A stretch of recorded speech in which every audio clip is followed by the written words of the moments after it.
Welcome back to Who's channel. This video is a video about the Omega Speedmaster Professional, the original gangster OG Moonwatch. You see him in front of the lens here.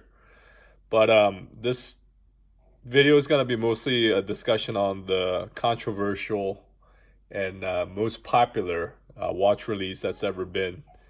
As you all probably know by the thumbnail, as I always say, the Moonswatch, the bioceramic Moonswatch.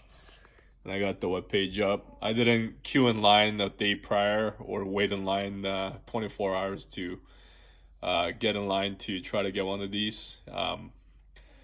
Yeah, so that's the topic of this video. In front of the lens you see is the original Moonwatch. This is the one that was actually worn to the moon by Buzz Aldrin as well as Neil Armstrong.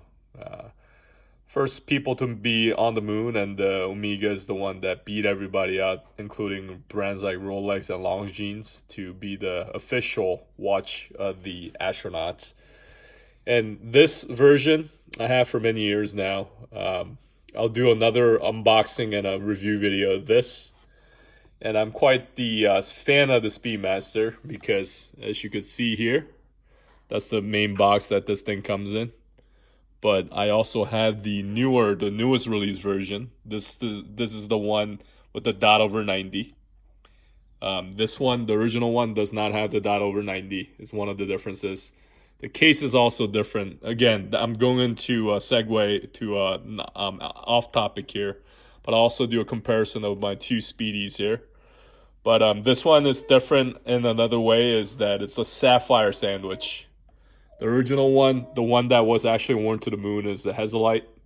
And I'll go over why in my future video with the review of this specific watch. But this one is a sapphire. And the sapphire sandwich because it's also an open case back where you can see the amazing Omega self-winding. Not self-winding, it's a manual winding movement. But continuing on, I thought at least I have the actual original Moonwatch in front of the lens here. So I could make lack for the watch that I do not have that we're talking about is the Swatch. By the way, it's evening here, Sunday evening in Beantown, and I'm gonna have a glass of wine, a glass of Amarone Malbec while I do this review. If you're watching this video, you guys are big fans of the Omega collection, and also what kind of a hype that the Swatch and Omega collaboration did. What do you guys think?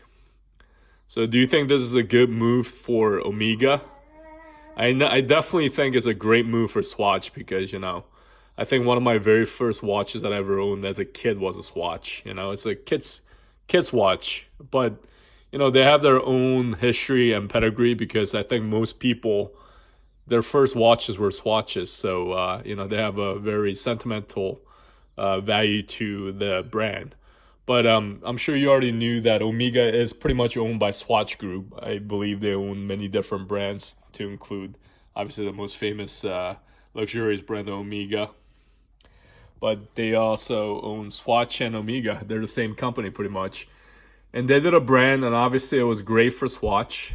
The selling out of the watch, people lining up like crazies, But the watch aficionados of the world are saying it. But yeah, the Swatch did an amazing job. The reason I have this watch out of the box, the original Moonwatch, other than the new one I have, is because I think dimension by the case width, the exact case that they modeled the Swatch, the Moonswatch watch after, is with the 4th generation Moonwatch that you see in front of me right here. And it's closer to this by dimensions and the material in terms of the crystal.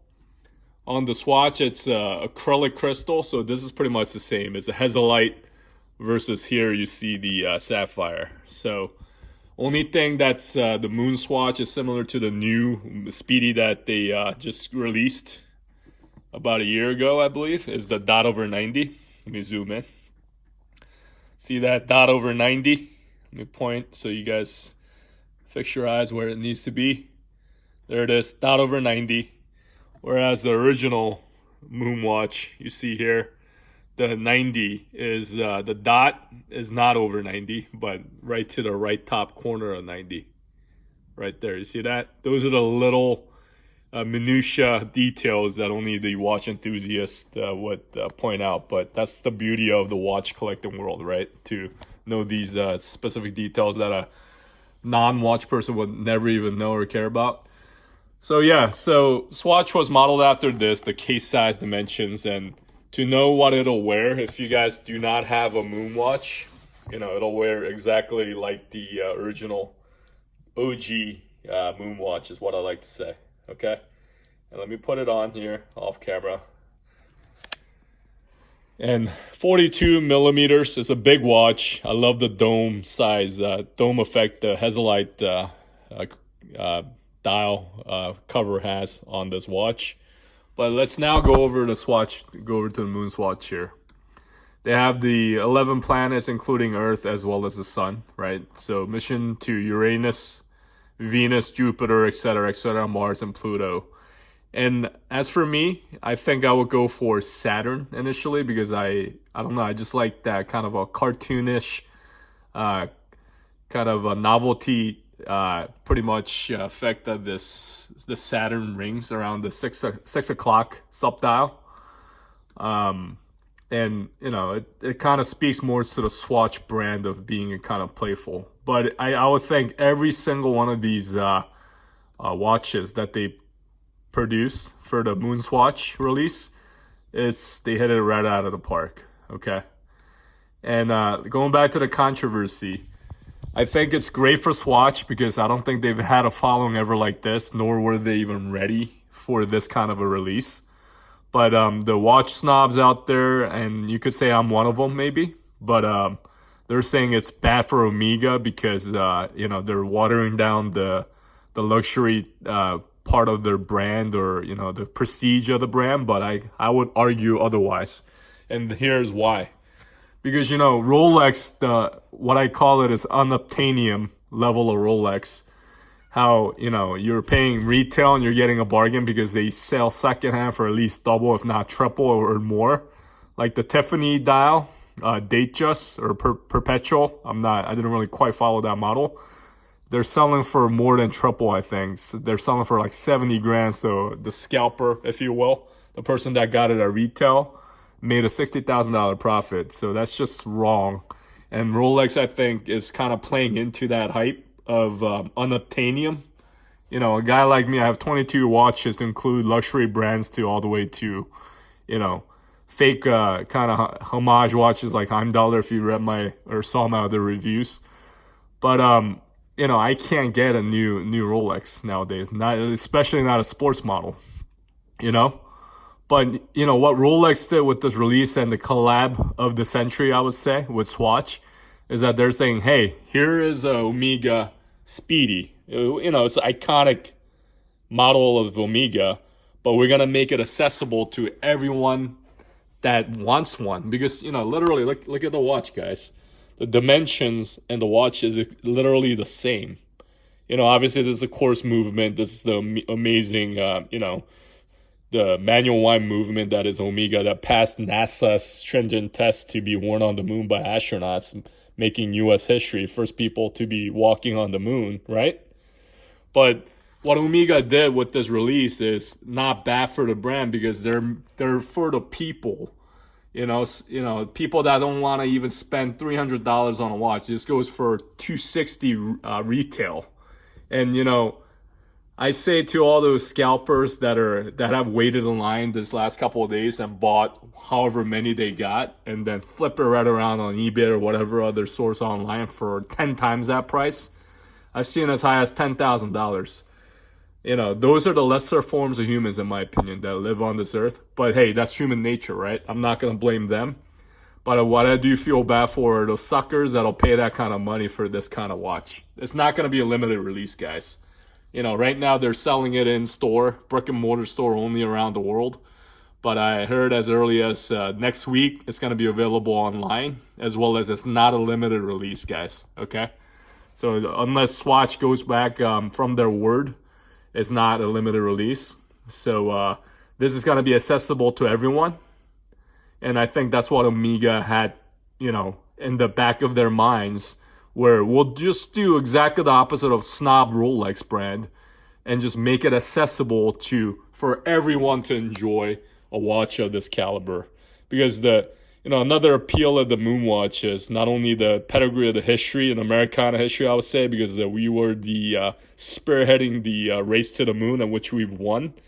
And amazing astronauts, Americans have worn this on the moon, on the lunar mission. And I'll go over more of that in the specific detail of reviewing these watches, unboxing. And that's what Omega did with the collab with Swatch, and I'm very happy for that. So everyone, to include, 10-year-old kids, little girls or boys, all the way up to guys in my 40s like myself, or, even seasoned collectors like you could say the celebrity watch reviewers online. Everybody could enjoy. So I think that's a win overall. And I just had to say my piece. As a watch channel that's growing, I thank every single one of you subscribers that have subscribed so far. It has, I got about 159 subscribers, started from nothing. So I thank each and every one of you that subscribed. And me trying to be the, non-hobbyist real watch reviewer, because I have a true love for horology. I needed to speak my piece about the Moonwatch. Better yet, the Moonswatch that came out and all the controversy that it has stirred, and what kind of opinions I had on this release. So thank you guys for watching.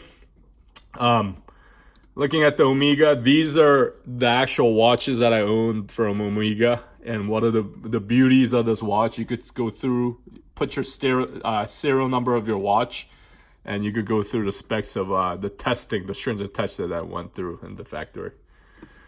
Thanks again, guys. And tune in to another review of my other pieces, which I've acquired. And I have many more to come. But here was my thoughts on the Moonswatch. Thank you. So long. Cheers.